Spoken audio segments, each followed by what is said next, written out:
raging inferno burns out of control.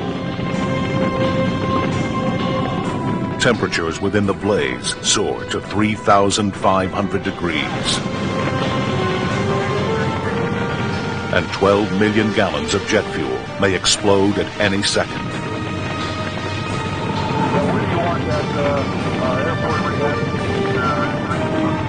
At Denver's Stapleton Airport, 2 of the 12 fuel tanks have already shattered, and 2 more are engulfed in flames. It's a night Fire Chief Richard Gonzalez won't soon forget. It looked like a hydrogen bomb exploded. That's what happened that night. That scared the hell out of everybody. Chief Gonzalez realizes that if the fuel supply isn't shut off soon, the entire depot may blow up. But the shutoff valves are in the middle of the blaze. No one can get close enough without risking instant death. Closure 1, pumper 19. Can you give us any more pressure? They have no choice but to fight the blaze directly. Every time they seem to get a handle on the fire, it rages to new life. For the next 30 hours, over 600 firefighters struggle with the flames. They manage to keep the remaining fuel tanks from exploding by cooling them with a constant shower of water. But Chief Gonzalez fears they can't control the fire for much longer. He knows they need outside help. A real problem for the fire department may be 2 hours. Well, now when we get into 5, 6, 7 hours and this volume of energy is still there and you're saying, why won't it go out? 40 hours into their battle, help arrives in the form of Dwight Williams and his 5-man crew of specialized firefighters. For over 25 years, Williams and his company, Williams Fire and Hazard Control, have been called upon to fight some of the world's biggest oil and gasoline fires. During the Persian Gulf War, they successfully fought the largest oil well blaze in history, the fires in Kuwait's oil fields. By attacking the heart of a fire first, working their way out from the middle of the flames, Williams has gained the reputation as an aggressive firefighter. We've been accused of being rebels and cowboys, and maybe we are. But every tank fire I've ever gone to, I've put out. Immediately upon arriving, Williams and his crew don fire suits to survey the blaze, trying to understand the personality of this fire. Fire is a lot like a person. You walk up, walk around it, size it up, find out where its weak points are, where it's breathing, and figure out how to kill the dragon. Williams hopes the fire's intensity will drop as it burns off the remaining gasoline. He decides to wait until morning, another 8 hours, before trying anything. The next day, Williams attempts a radical and risky plan of attack. First, his team sprays thousands of gallons of firefighting foam onto the flames. Then they attack the geysers up close, while the Denver firefighters keep the burning pool of fuel at bay with a constant stream of water. If all their efforts are not perfectly coordinated, the situation could turn deadly. Come on, we need this thing to go out. If a line would open up while we'd been in there shooting those fires out, it could have been an anxious moment.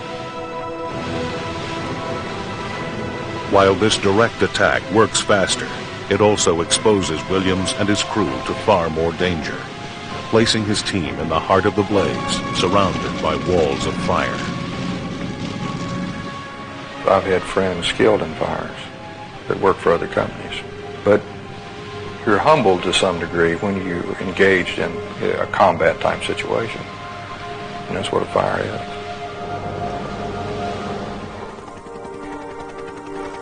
As Williams' team pushes straight into the fire, local firefighters pour 28,000 gallons of foam and use 56 million gallons of water on the searing blaze. After burning for nearly 3 days, Williams tames the beast in just 45 minutes. We don't do things in a conventional way, and I believe we're probably rewriting the book. It appears that we are. In the soggy aftermath, investigators discover what went wrong. A lack of maintenance allowed an aging fuel pump to spring a leak. When friction built up within the damaged pump, it sparked and ignited the fuel. The result? Damages of over $20 million and the loss of 3 million gallons of jet fuel. Still, the aggressive style of Williams and his firefighting team saved over 9 million gallons of jet fuel. And by watching them, the Denver Fire Department now knows how to respond to such a disaster in the future. I think in the long haul it was probably the wisest thing to do was to find help. Sometimes things are beyond your capacity, no matter how superhuman you might think you are. At Denver's new international airport, a similar inferno is unlikely to occur. This fuel depot is considered state-of-the-art and includes a 24-hour computerized monitoring system, automatic shutoff valves, and manual overrides, located a safe distance away from the fuel tanks. Thanks to Dwight Williams and his distinguished crew, the designers of the new Denver airport constructed a safer environment for its fuel depot. One fire has burned them badly enough. By coming face to face with this raging inferno, Dwight Williams and his men once again tame the explosive forces that fuel our world.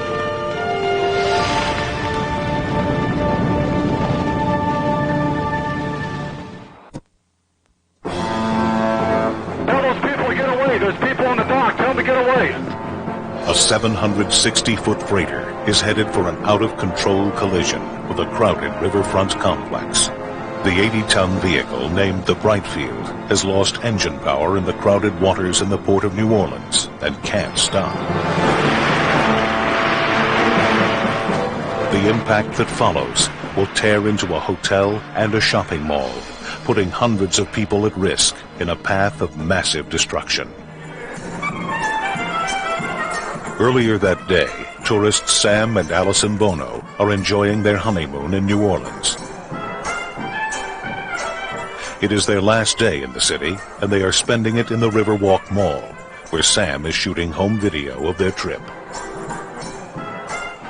Suddenly, the mall is enveloped in chaos.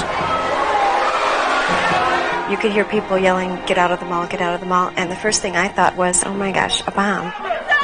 Confused and frightened, the Bonos begin searching for a way out. From her position on the mall's top floor, cooking instructor Susan Murphy sees what is about to happen. I heard a horn blow from a ship, and I looked up and saw the ship coming right for the Riverwalk. The Brightfield is now only 3 minutes away from slamming into the shore.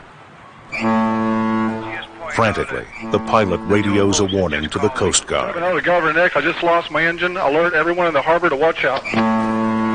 The crippled freighter careens not only towards the Riverwalk Mall, but also a cruise ship, a packed hotel, and a casino boat jammed with gamblers. I'm going to hit that damn cruise ship. Call him or do something. I'm going right for him. The pilot then takes evasive maneuvers, according to Coast Guard Commander Ken Paris. The pilot called for right full rudder in an attempt to steer away from the pier. He started sounding the emergency horn to warn other boats and people in the area of the impending disaster. The harbor master comes up with a last-ditch plan. Okay, you want me to get some tugs? Roger, roger. He sends them speeding to intercept the on-rushing freighter. Before the tugs arrive, however, there is a spark of hope.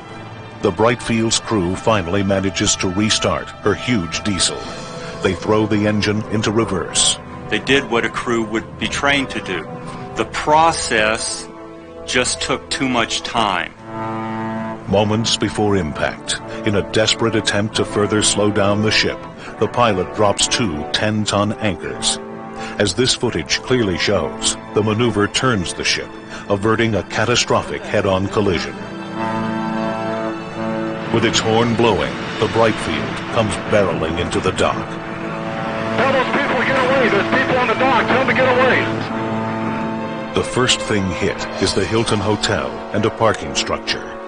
The freighter has already torn up over 200 feet of the riverfront when it reaches the mall. Instead of running away, Sam Bono runs out onto the dock with his camera.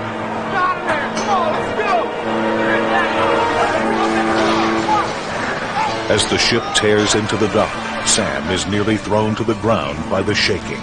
The boat had already hit and was moving along the dock and knocking things down. My first thought was, we've been married 2 weeks and he's running out toward a disaster. The building shook. Tiles were falling. Stores were collapsing. And you saw some people injured with blood that had been cut by flying glass. And then when I smelled gas, I knew it was time to get out. But the horror doesn't end. The big ship still won't stop. Okay, warn the gambling boat. I'm going right for him. Yeah, he's going to hit the riverboat now. Oh my God, look at the people rushing to get off. Oh, God. There was only 2 ways to get off the gambling ship, and they could see that coming right towards them. Finally, the Brightfield comes to a halt, just a few dozen yards from the casino boat. He ate the dock up. The hotel collapsed, man. You got the hotel that fell off. Oh, Jesus. They got a mess here. More than 100 people are injured, but miraculously, no one is killed. The Riverwalk Mall, the Hilton Hotel, and a condominium parking structure are severely damaged. It's a $100 million trail of destruction. Looking back, I think it's still a little scary. It's exciting, but, I'm just glad nobody got hurt. I think every time we watch it, my knees get weak again because I think we were right where it hit. The ensuing investigation reveals that a computer programmed to protect the freighter shut down the engine when it sensed a drop in oil pressure. The Brightfield's bad luck was that this happened at a critical moment in the ship's voyage. The Coast Guard now requires that all vessels be certified in working order before they can enter the crowded waters of the Mississippi. They also require all freighters to have an operating override system that can provide full power on command, a requirement that could have prevented this crash.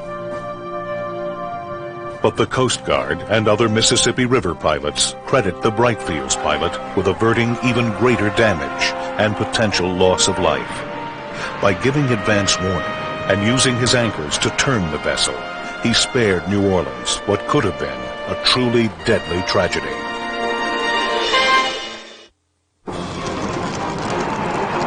A fast-moving fire has erupted in the hills above Oakland, California.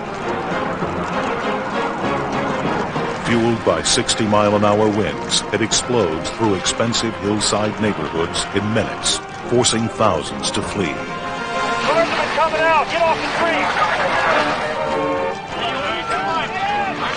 Hundreds are trapped in the fire's path, cut off from escape by narrow canyon roads, quickly jammed with cars. It was pandemonium. I mean, it was panic. People were running on foot. The fire, which just seemed to pour down the hill, almost like somebody had a bucket of fire. It didn't matter which way you look, left or right, up or down. I mean, the flames were all over. As the fire intensifies, homeowners abandon their cars and run for their lives. It will become the most destructive and costly fire in the United States in 80 years. Yet its origins were in a minor brush fire firefighters thought they had extinguished the day before. But when gale-force winds suddenly strike the San Francisco Bay Area, smoldering embers from that small fire are whipped into an inferno. Fed by thick brush, flames as high as 100 feet race over the hillsides at 60 miles an hour. Rescue efforts are hindered by fire engines too wide to easily navigate the narrow canyon roads.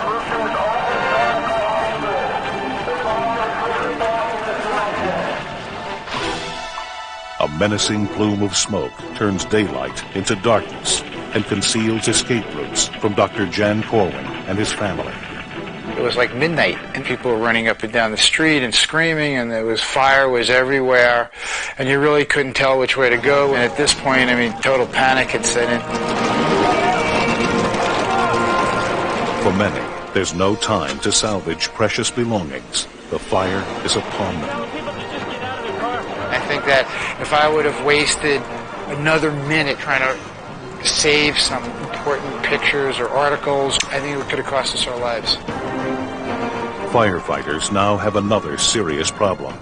The water supply for the hills rests in water tanks that are filled by water pumped up from reservoirs below. The tanks supply enough water at the beginning of the fire, but the pumps that refill them are inoperable because the fire has destroyed the power lines. Hydrants now run dry, and the firefighters are forced to retreat. The fire now bears down on a 400-unit apartment complex. Residents have almost no time to react. The images TV cameraman Steve Carollo captures are portraits of terror. People were frightened. People were scared, and I'd never photographed that kind of fear before. In the pandemonium, Carollo notices a young boy all alone. He is scared and lost in the inferno until a volunteer guides him to safety. The images were so compelling that I kept walking in, and it just became more and more fascinating to look at. The fire hits the apartment complex with such overwhelming fury that firefighters retreat, hoping to contain the flames elsewhere. While videotaping, Carollo gets trapped in the thick smoke and has to use a fire hose as a lifeline. I just kept the camera rolling as I ran along a fire hose, because I always figured if I followed a fire hose, I would eventually end up at a fire truck or at a fireman. The hoses lead him to firefighter Larry Rosso. My God, I've never seen anything like that!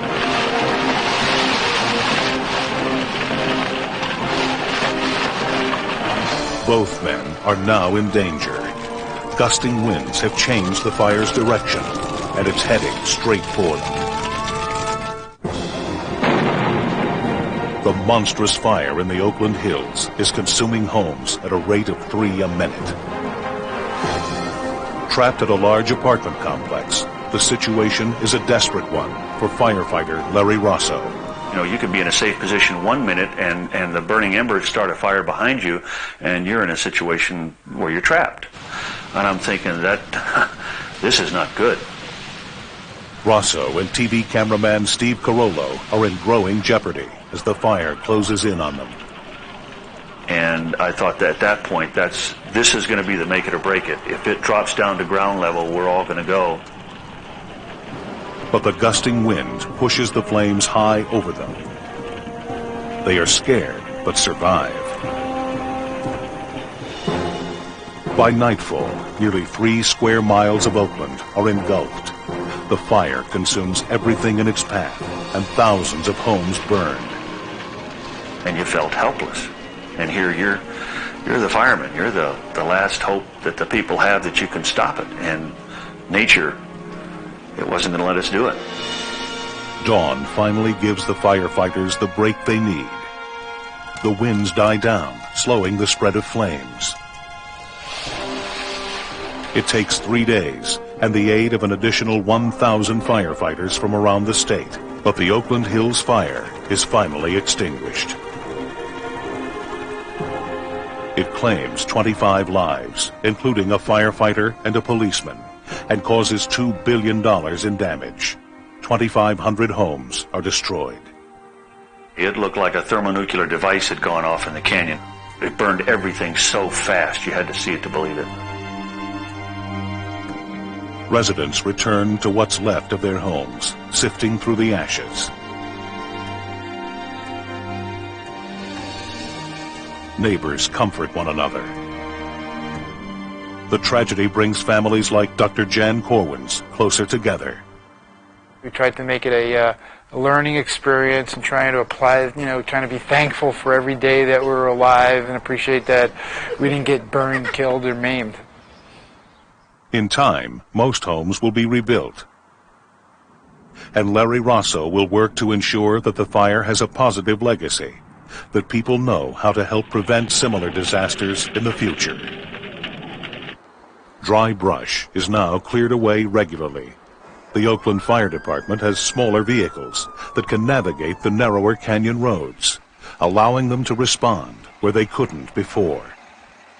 And the power lines that feed the reservoir pumps are now buried underground, safe from fires.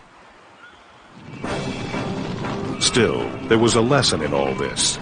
Those who choose to live in a wooded, mountainous area to escape the city should know that wildfires are a part of their new environment. In this case, learning that lesson came at an extremely high price. Two men clung to the back of a cement truck as it swept downstream in a raging flash flood. Pulled along at over 30 miles an hour, the 25-ton truck is an unlikely life raft. On board, Jose Nunez knows they must hang on no matter what. If the truck were to roll over, we were going to be in big trouble because the water was just rushing too fast. With the cement truck on a collision course with the support pillar of a bridge, the two braced for the impact that could throw them into the surging water. Each year, over 100 people are caught in the Los Angeles River, which is one of the most dangerous waterways in California. Most are unaware how quickly the water level can change. With a heavy rain, the river becomes one of the fastest-running rivers in the country. It is short and steep, dropping nearly 900 feet during its short 51-mile route from the San Gabriel Mountains to the Pacific Ocean. In the 1930s, serious flooding left hundreds dead in the Los Angeles area. To prevent that, the natural channels were lined with cement to control the flow of water to the sea. As a consequence, the new LA River became little more than a flood channel, capable of sending dangerously swift waters rushing through the city. Just a few inches of rain in a short period can turn a tiny trickle into a churning torrent. But the riverbed is nearly dry the day Nunez and Mark Zarbis are there, pouring cement underneath an overpass, till a storm hits miles to the north. Within minutes, a deadly wall of water engulfs them. Then I saw this huge wave with lots of trash in front of it. Within 5 seconds, the water was probably 6 feet high. Their 50,000-pound truck is easily lifted off the ground. I couldn't believe it. I never imagined that that truck, with all the weight that was in it, was going to be able to be up and the surface as it did, because we were floating. Alerted by onlookers, the sheriff's department dispatches a rescue helicopter. Moments later, the cement truck slams into the bridge. The truck is now pinned by the raging waters. I remember Mark asking me what's going to happen, and I told him that, let's just pray and hopefully that everything will be okay. Paramedic Rick Hernandez knows that time is running out. If the men fall into the water, they may be lost. They were obviously afraid because this water was really bouncing that cement truck around, and these guys thought that was the end of their life for them. The web of power lines crisscrossing the river makes the rescue attempt hazardous. But the helicopter pilot, Dave Martin, cautiously maneuvers into position. It looks tight, but we deal in feet and inches when we get close to an object. You go in and you use your knowledge, your skills to effect a rescue, so getting scared is not an option. Hernandez is lowered down to the trapped men. Before he has time to set up, Nunez jumps towards him.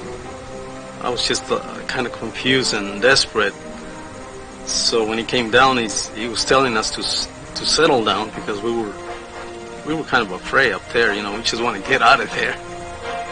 The thing that didn't want to do is lose them in the water, and I didn't want to fall in the water. Finally, Hernandez is able to calm Nunez down and strap him into the safety harness. But he realizes Zarbis is just as scared. Afraid the man may fall into the river, Hernandez sends Nunez up alone and stays on the truck with Zarbis.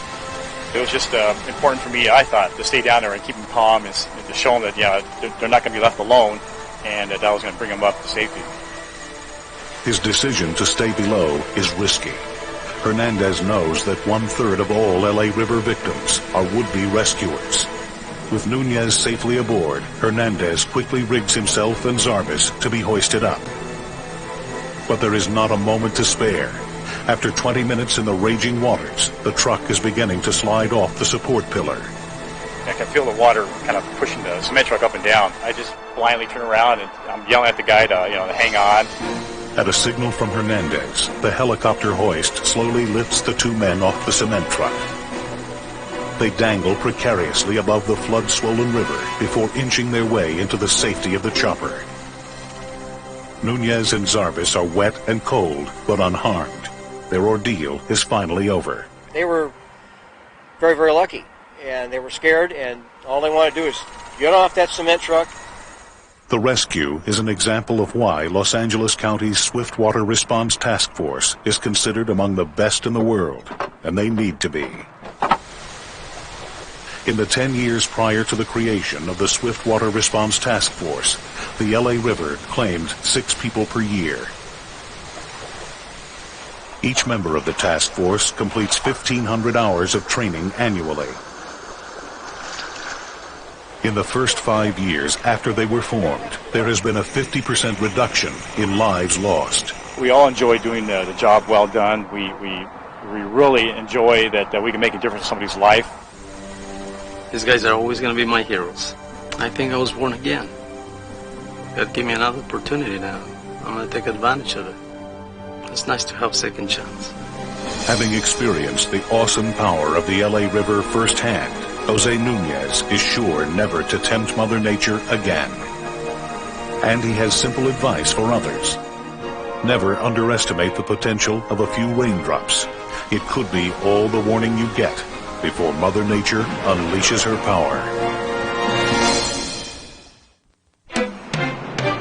Every day, hundreds of thousands of South Koreans cross the Han River in the capital city of Seoul.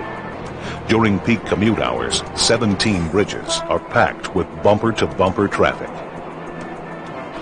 But one October morning, in the middle of rush hour, without warning, a 150-foot span of the Songsu Bridge shears off completely, and tons of steel plunge into the icy water below.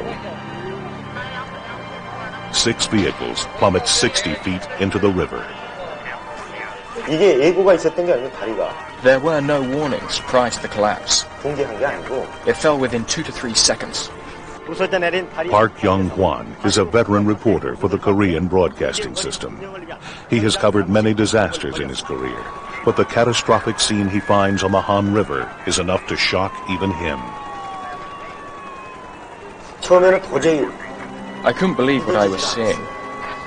It was like out of fiction. No, I don't even recall fiction depicting such a horrible accident. 그래서 바로 이제 지시를 받고 그 현장에 다녀왔습니다. Young gets to the bridge before rescue workers. The scene is grim.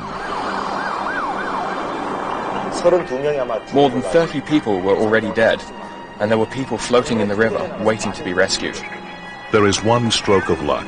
Among the 6 vehicles on the collapsed bridge is a van full of soldiers on their way to receive military decorations. Amazingly, the van landed on the tires, which absorbed the shock. Those combat soldiers were the ones rescuing people. They took off their clothes and used them as ropes to pull people out of the river. When the first rescue team arrives, 30 minutes later, almost every survivor has been pulled out of the water by the soldiers. It was unbelievable that the soldiers survived their fall.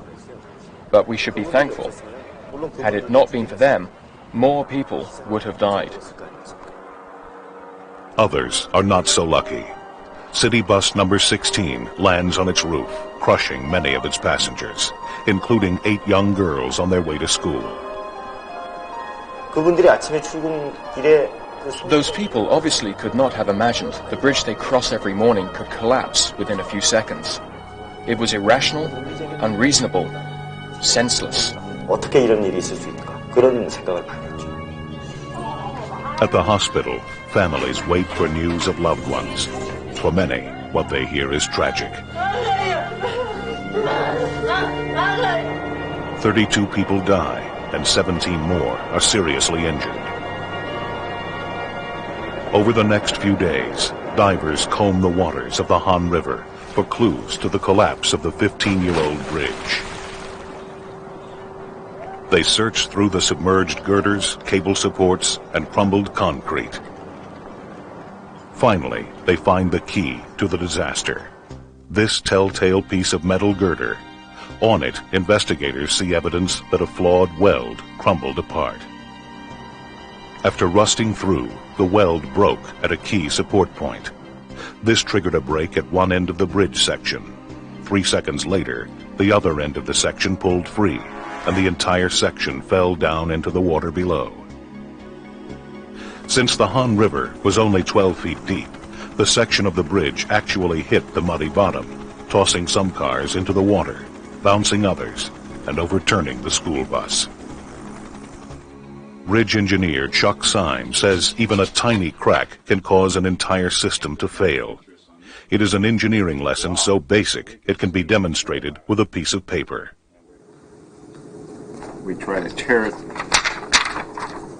It has some resistance to it, but we all learned very early we wanted to tear paper.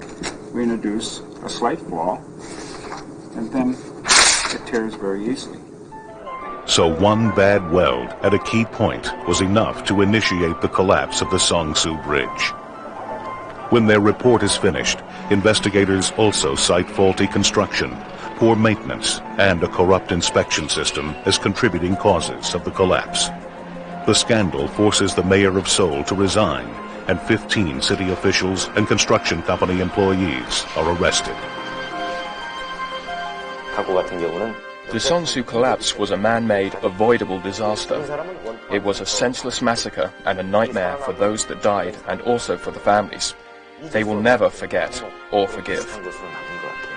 For months after the tragedy, the feeder ramps to the old Songsu Bridge stand as a sad memorial to the lives lost there. But nearby, a new vision for the future is already being built. This is the new Songsu Bridge, wider, stronger, built to last. Its massive piers dwarf those of the old Songsu Bridge. Its reinforced steel girders stretch out across the waters of the Han, spanning the painful gap between a tragic past and what South Koreans hope will be a safer future.